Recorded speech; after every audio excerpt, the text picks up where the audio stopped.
So I'm standing at the entrance to the lower field here, and one of the things that we as local residents are particularly concerned about, apart from the traffic, is the fact that smaller, and I use the word advisedly, developments such as this, between 400 and 600 houses, because that's what we believe the developers would want to put here, are springing up, and they're not actually part of a cohesive and sustainable plan. Now, there's Hunts Grove and Kingsway over the other side of Hardwicke, which are going up, between 4,000 and 5,000 homes, we believe, by the time those developments are finished. And they have been built with infrastructures, schools, facilities, shops, roads, all of that sort of thing. This type of development, although yes, you can physically get the houses on there, is not what we believe is sustainable, and that is what the localism bill is around. It's about asking both the residents and the local councils, do these type of developments fit in with a sustainable future for the local community? Not only us who are already here, but the people who are about to move into them. And this one, we believe, is definitely not. Put on top of that, the environmental problems that is going to come about or will come about as a result of flooding and other problems and issues. And what you've got is this should not, absolutely not be going ahead. We haven't had any rain for quite some days. As you can see, it's too much sun. This is just lots of growth, lots of opportunity to soak it up, and it's just full.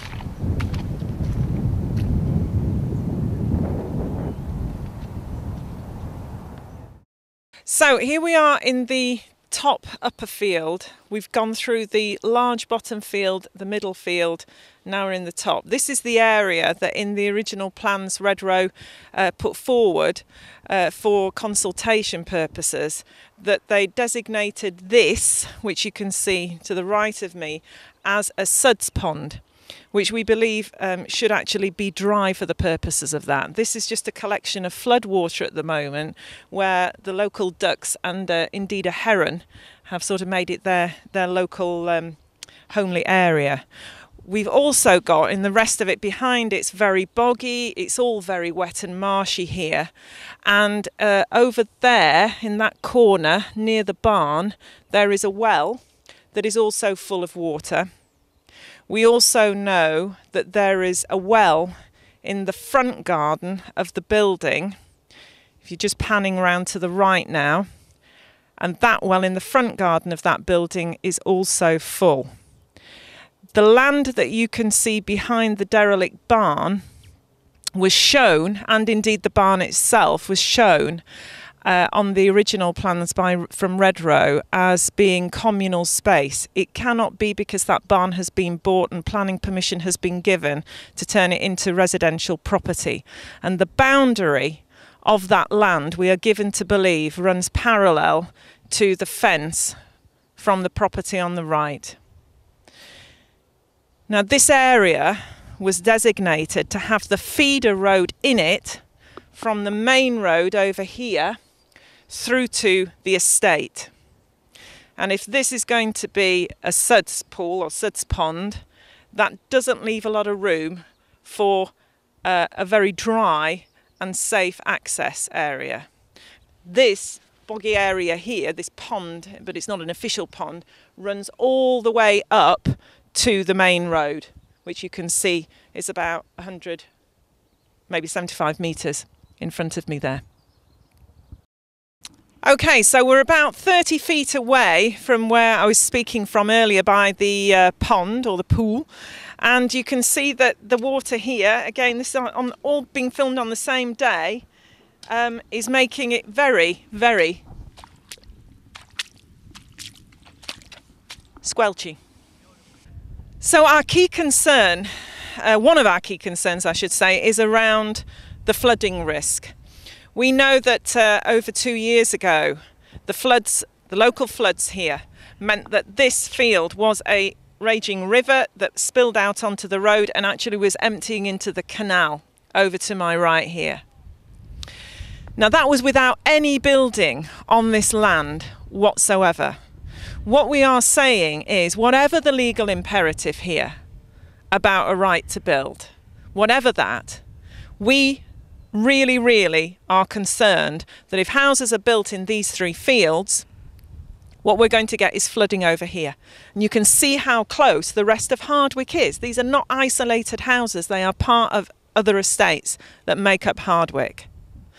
And we're raising it now because if things are built here and there is flooding, and there will be, then you're going to have an awful lot of residents chasing whoever gives permission for this, and they will be chasing them legally through the courts. Apart from that, they're going to have their lives ruined by flooding which could have been avoided.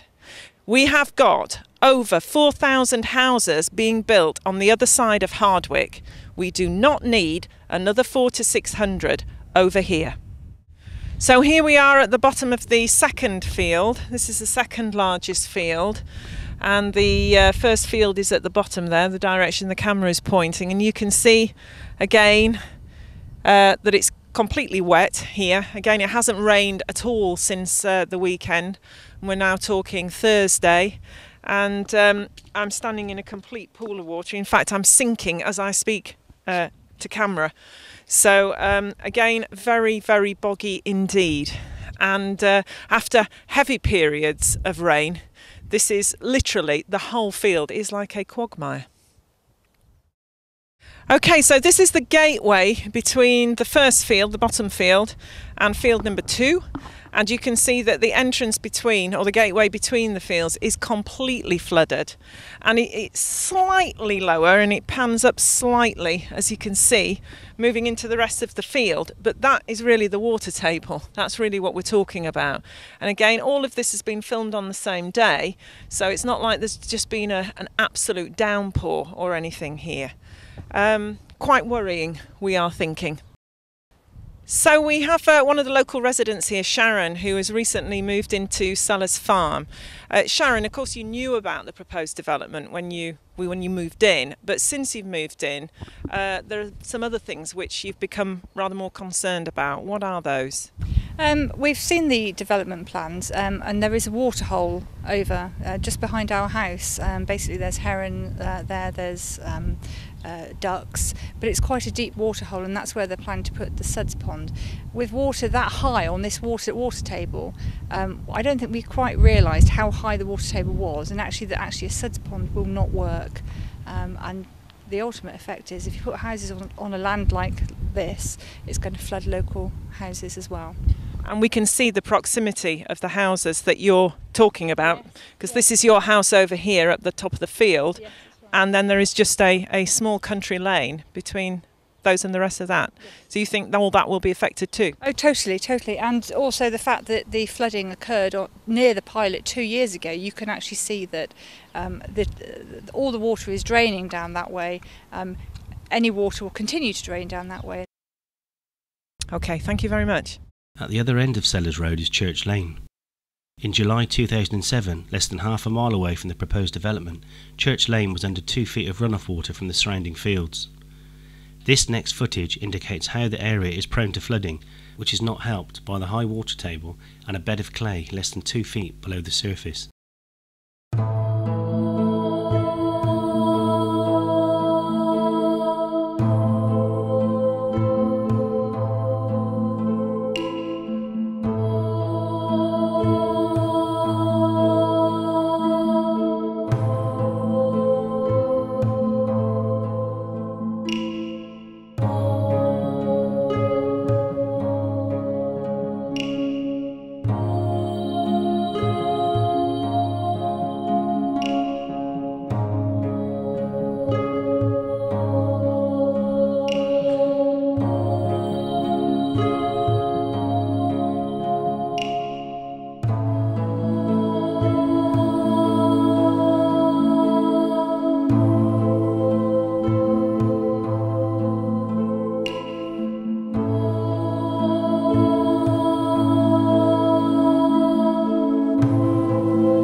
So here we are at the entrance from the lower field into the second field, and the original or earlier filming that we had was done on Thursday the 25th of February, and it's now Sunday the 27th of February, and it's just to show what a little bit of rain can do. We've had rain yesterday, Saturday, and a little bit this morning, Sunday, but in comparison you can see what's happening to the ground after just that small amount of rainfall.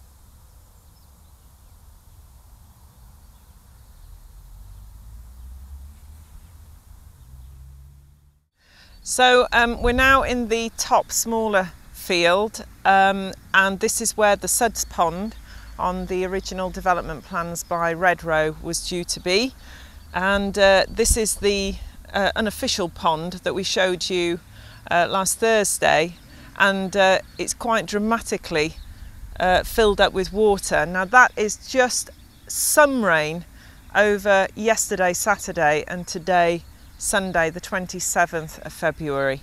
This was by no means a huge downpour, it's just kind of average rainfall. And we're about to show you some photographs of the recent archaeological survey that was carried out in the fields, I guess on behalf of the developers, and you'll be able to see that the trenches that they dug, they're about a foot deep, and how filled with water. And again, there was some rain over that period when they were doing it. It was by no means torrential, and again you can see the level filling up in those trenches. So one of the concerns about this rather squelchy area, and if it is indeed built upon at some point, is around the flooding, which we've mentioned quite a lot in this film. And I guess that the developers, we know, will say, oh, we can put drainage in, but we're concerned, where will it go when it's drained away? It's going to go somewhere. We don't think it can go into the canal. That's probably not going to be a goer. And we know that although they've been doing some work on Sean Brook, which is over in the older part of Hardwicke, again, even with better drainage on site there, where is the water going to go? And you've seen the pictures of the flooding a couple of years ago, and we're really concerned that this is going to cause a major environmental disaster around this area.